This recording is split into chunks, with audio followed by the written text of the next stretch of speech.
In today's video, I'm going to be talking about 5 ways to cope with narcissistic parents and what you need to do for you to handle this relationship.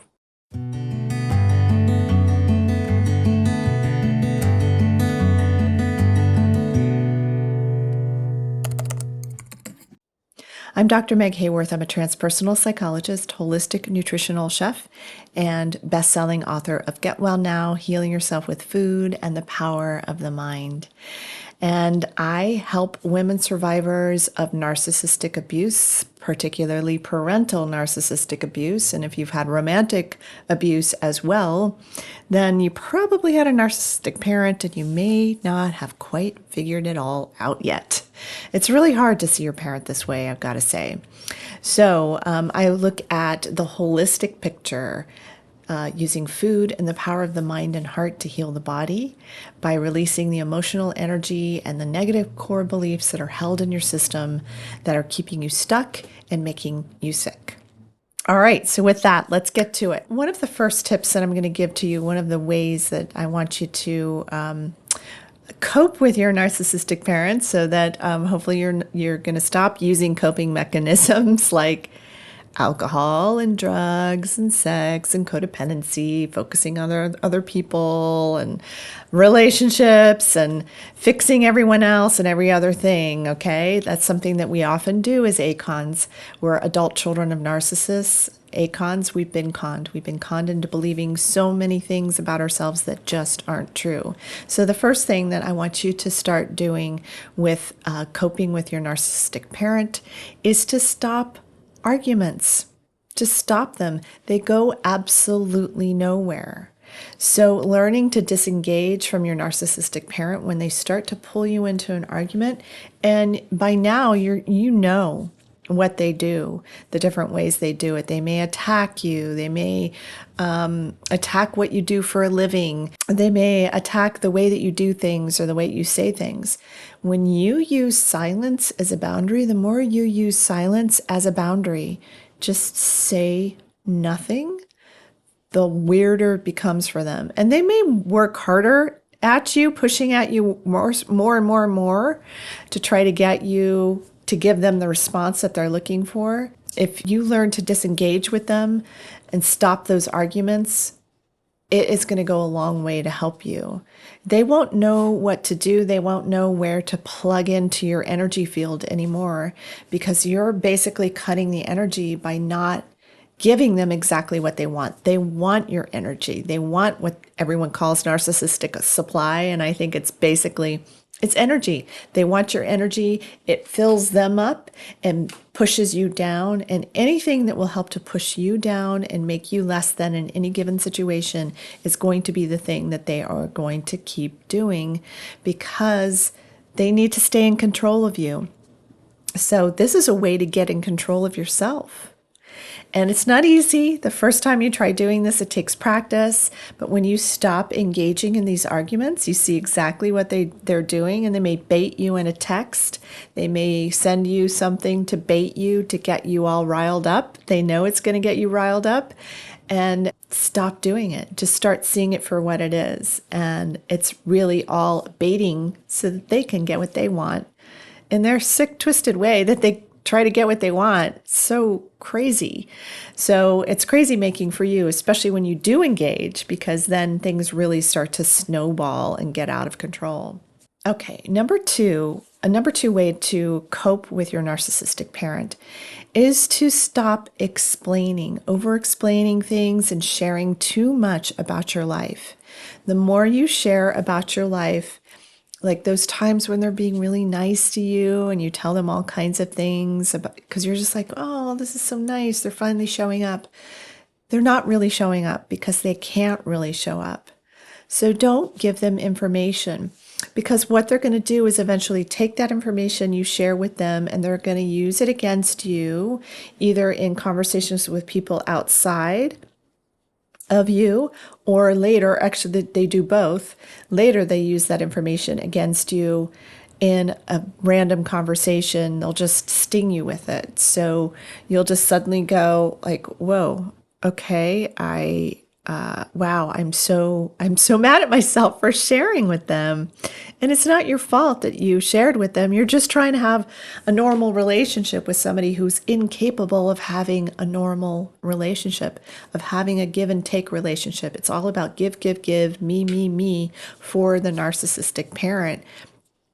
And so there's nothing that you can do about that. So when you think you're seeing this person as being really there for you and as showing up for you, you're not seeing that. You're seeing another stance, another part of their manipulative modes. And they may just be in a good mood. You caught them in a good mood. So just dial it back. The less you can share with them, the less personal information you can give them, the less explaining and over explaining things that you do with them, the better off that you are going to be. The better off this relationship is going to be, because it is one-sided.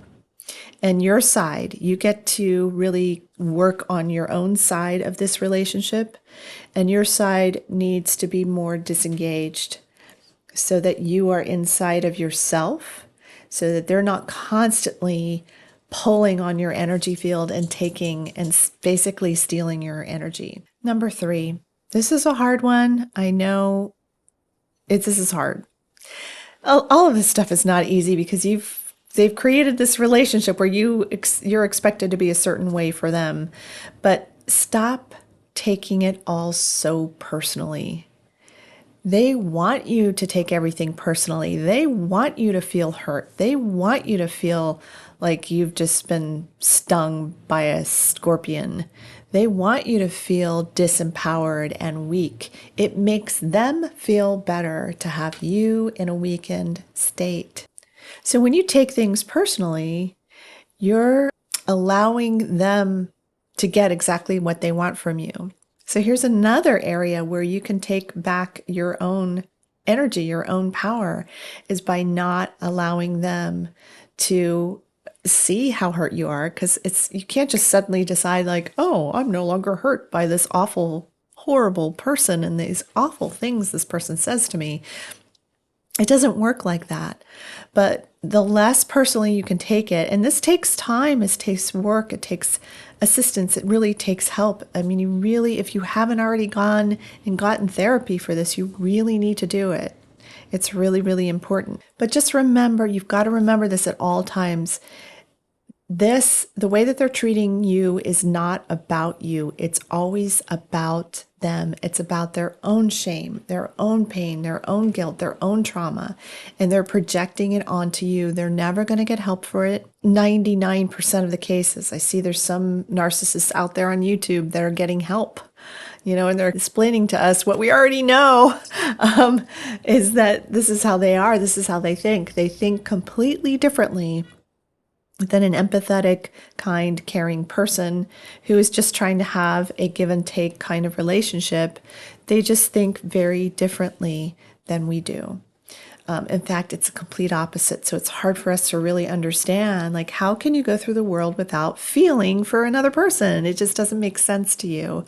Just like to them, it makes no sense to them that you go through the world feeling so much, that you do feel for other people, that you do care so much. They'll think that's a point of weakness. And we all know that's a point of strength. To have that empathy, to have that care, to have that love and that kindness. So taking things personally is taking it on as though what they're saying is true. And that's not the truth. And you know that. So the more you really remind yourself of this, and this is really kind of what it takes as an ACON, is those constant reminders. And so if you are an ACON, and chances are if you clicked on this video, you are an ACON, adult children of a narcissist, then what I do is I help ACONs become icons. Wounded ACONs become icons, and icons are independent, confident, original, and naturally you. I want you to become who you were meant to be. You just weren't able to be that because your narcissistic parent needed you to be something for them. It's always that way. Just remember that your hurt will never be acknowledged in any kind of productive way. If it is acknowledged, it's going to be in a way that suits them. It's going to be in a way that they're using to manipulate you for the next con, then the next con, and the next con. This is how it keeps going. So to go from wounded acon to healed icon, I have a course. It's called Healing the 5 Primary Wounds of Parental Narcissistic Abuse. And it's in the description below. Check it out. It's an on-demand course. You can just jump in it anytime. And it's very reasonably priced. And I know that that's something that can really help you. It's got some meditations and visualizations that can help you learn to unplug from this narcissistic parent so that you stop allowing them to take your energy. You may not have thought about it like, I'm allowing them to take my energy. You are until you know you aren't. When you know that's what you've been doing, then you can take dominion. You can take power over that and take your power back into you. So that's part of what the course helps you do. Okay, so number 4 of the ways to help you to cope is to seek help with a therapist who is informed on narcissistic abuse. Make sure that they have worked with narcissistic abuse, preferably if it's somebody who went through narcissistic abuse. It could be a coach, but therapy, is better, but coaches can be huge helps, absolute huge helps to help you heal from this. And just find someone that resonates with you. I think a lot of therapists don't really let you know that you can call them and talk to them before you start working with them. And I recommend that. That's why I speak to everybody in free consultations. And if this is resonating with you and you want a free consultation, the link is in the description below. And you can sign up for that free consultation. That's if you want to work with me one-on-one. And of course, there's also the other option of doing the course, the online course, that's on demand, as I said. Seeking therapy is really, really important.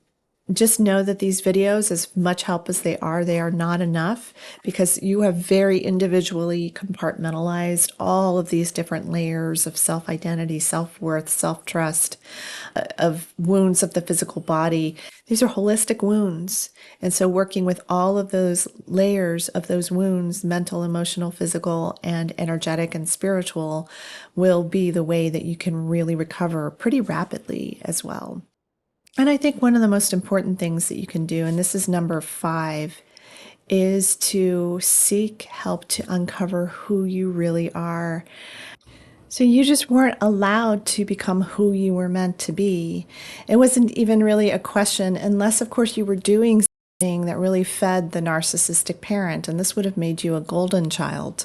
Or, you may have been a golden child at some point or another and treated better because you were doing something that was approved of that made the narcissistic parent look good. And that's the difference. A parent who really loves their child and honors and respects them is really excited about what their kids are up to just because that's their kid and they love them and they want their child to be happy. A narcissistic parent doesn't think that way. They don't think, oh, I just want my child to be happy, and whatever that is that's making them happy or making them feel challenged or feel like they're growing or using their talents or whatever. They don't think that way. It just doesn't occur to them because they don't have empathy. And if you don't have empathy, you're not going to be able to put yourself in someone else's place. And so you will often the narcissistic parent will look like they don't care because they really don't. And that's a really hard thing to take in. It's a really hard thing to understand about your own parent. It's like they really don't ultimately care about me. They act as if in some situations, as long as I'm doing the right things or doing things they approve of. So it's a really confusing thing to go through, and it can be really hard to admit to yourself and to others what you've been through. And part of it is because nobody understands it. There's so many layers and levels of this. It's just not something that you just automatically get. And a lot of therapists don't really understand it. So finding somebody who is informed in narcissistic abuse recovery is going to be really important to you when you do step on the track of healing. Please know that this is not about putting down your narcissistically abusive parent or thinking that they're evil or, you may feel that way. Absolutely. But it's not a violation of your parent to go seek help for yourself. and that your parent is helping you understand yourself better. So if you feel like, you're being dishonorable towards your parent, this is not about that. So you've thought about them all the time first. They wanted you to, they formed you, they programmed you to be about them. And so shifting that energy into you and saying, okay, now I need to be about me. I need to do this for me is not easy, but it's something that's going to be extremely important for you. So I hope that this information has really been helpful to you. If you haven't already done so, please like and subscribe and ring the bell for notifications for future videos. Also check the links below for the different offerings that I have. And I hope this has helped you. I'm Dr. Meg Haworth, and I hope this information has helped you get well now.